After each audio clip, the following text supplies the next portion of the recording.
Kilala ko po sila. Kilalang kilala. Si Kanor, yung family driver nila, Attorney Erlinda Feliciano. Hindi ko makakalimutan ang ginawa niyo sa akin. Ma! Ma naman? Ba't may pinarinig kay Renan yung usapan namin? Hindi niyo dapat marinig yun. Dapat doon nakita mo kami nag-uusap. Lumayo na lang muna kayo. Was that your company driver? Inaway ho ba kayo nun? He seemed really mad. Sino kayo? Ba't di pumasok dito na kailangan? Sino kayo? Bakas ka na! Bakit ba kayo?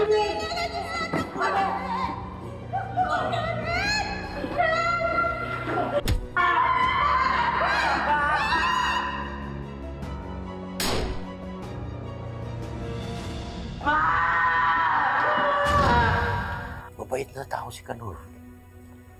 Hindi ako naniniwala na siyang gumawa nung krimen na yun. Nagpapasalamat nga dun sa isang, yung nagpanalo sa kaso niya, si Attorney Meredith Simmons. Yun nagpanalo sa kaso niya. Kaso nga lang, yung mga Feliciano hindi naniniwala na inosente siya. Lalong-lalo na yung anak nila, si Renren. Salamat po talaga, Attorney Mer. Niligtas mo ang buhay ko. Siya yung naiiwang anak ni Attorney Feliciano. Si Kanor, siyang pumatay sa mama ko. Bakit siya makakawala? Napatunay sa korte, wala siyang kasalanan. There wasn't enough evidence po. No, guilty siya. Nayaan niyong makawala yung lalaking yan. Para niyo na rin pinatay si mama. You're a murderer. Tandaan mo yan, you're a murderer! Naalala ko nung magalit si Renren doon sa nagpanalo sa kaso ni Kanor, si Attorney Simmons. At ang balita ko, dinala niya ito hanggang sa pagtanda niya. Alam niyo po ba kung nasa na ngayon si Renren? May oo, Attorney. Isa na rin siyang kilalang abogado. Kilalang abogado po? Sino? Si Attorney Renan Alon.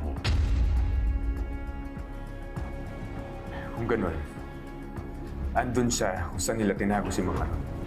Posible. Pero wala tayong sapat na basihan para sabihin may kinalaman niya sa pagkawala ni Kanor. Pero kung wala siyang kinalaman dun, bakit siya nandun? Then we need to invite them for further questioning. Po? Ano pong sinasabi niyo? Si Renren Feliciano, si Attorney Renan Alon? Sigurado po ba kayo? Naku, Attorney, sa tagal kong naninilbihan dito, malayo ako magkamali. Matagal ko na sinusubaybayan at ang buhay ni Renren. Masaya nga ako sa nangyari sa kanya . Sa kabila na nangyari sa mama niya, naging maganda pa rin ang buhay niya. Pero iba po yung apelido ni Attorney Alon. Dahil ginamit niya yung apelido ng papa niya. May anak po si Mama dun sa una niyang kinasama. At dun po sa poder niya lumaki yun. May kapatid ka? Kuya. Si Kuya Renren. Attorney Renan Alon. Isa siya sa best criminal lawyer sa Pilipinas. And now, your newest legal defender.